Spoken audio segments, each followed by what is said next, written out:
Olá pessoal, para você que não me conhece, sou a professora doutora Aline Davi e hoje eu vou te falar sobre a questão do consumo alimentar de colesterol e acho que o ponto principal são os ovos, né? Muita gente pergunta qual a quantidade de ovos que eu posso consumir. Eu tenho certeza que o seu paciente já te perguntou isso. E isso é algo muito variável e você vai ver que tem uma questão genética envolvida em relação a isso. A gente sabe que normalmente o consumo de colesterol alimentar, seja por ovos ou qualquer outro alimento, não está totalmente correlacionado com a elevação de colesterol plasmático dos nossos pacientes e os nossos também. A questão é, algumas pessoas podem ter uma certa influência no consumo alimentar de colesterol e elevação do colesterol endógeno. Eu vou te explicar o porquê. Inicialmente, nós temos aqui uma célula intestinal, que é um enterócito, e uma proteína, que é NPC1L1.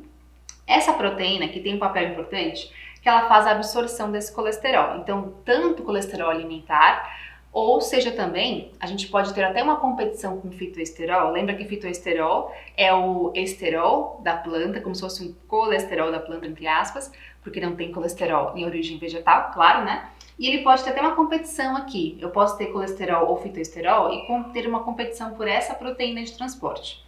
Então é interessante colocar o fitoesterol pensando em controle de absorção de colesterol alimentar e também pensando na questão dos sais biliares. Então os sais biliares podem entrar por aqui também.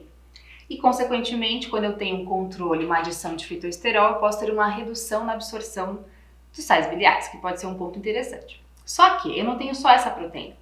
Eu tenho essa outra também, essa verdinha aqui, ó, a esterolina, que ela faz um outro papel importante. Ela pode jogar na luz intestinal novamente, que pode sair nas fezes, o conteúdo de colesterol em excesso. E não só isso, ela vai jogar também os sais biliares para cá, para a luz intestinal, e também os fitoesteróis.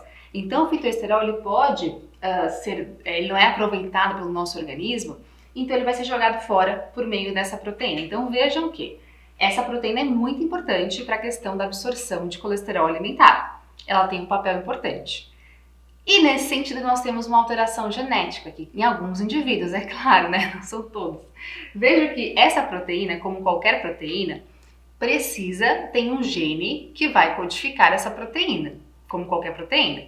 E aí, qual que é o gene? Esse daqui, ó, ABCG5. Ele vai dar origem, ele vai codificar essa proteína esterolina.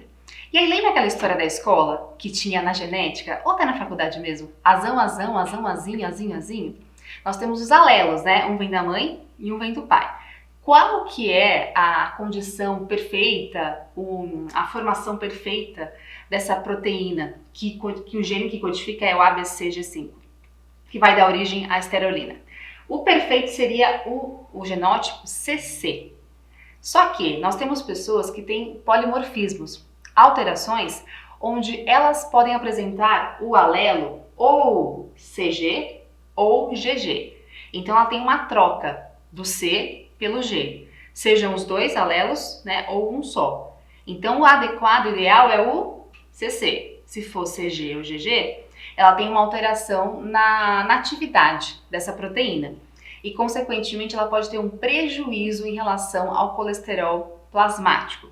Vejam só, nós temos aqui essa imagem que mostra pra gente essas pessoas que apresentam esse polimorfismo, lembrando que eu só consigo avaliar isso por exame genético.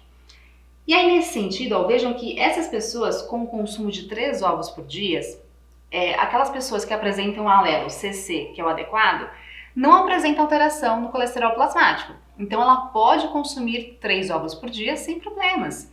Não vai ter uma alteração em LDL e em colesterol total.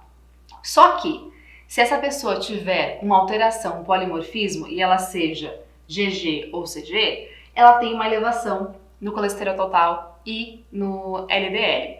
Então vejam que tem uma influência importante da genética, né? Lembrando que essa questão a gente só consegue avaliar por exames bioquímicos. Então, qual que é o ponto?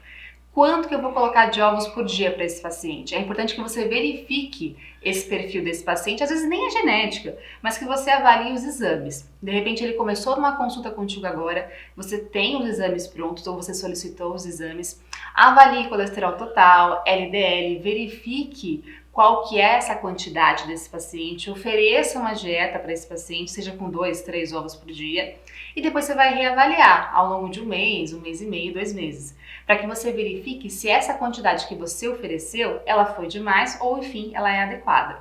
Se o seu paciente puder pagar com um exame genético, perfeito, mas se ele não puder, os exames bioquímicos são excelentes para esse propósito. Você consegue acompanhar tranquilamente seu paciente com exames bioquímicos. Então vejam que essa quantidade não tem um número exato e vai ser muito individual, de acordo com cada paciente. Espero que você tenha gostado e até a próxima!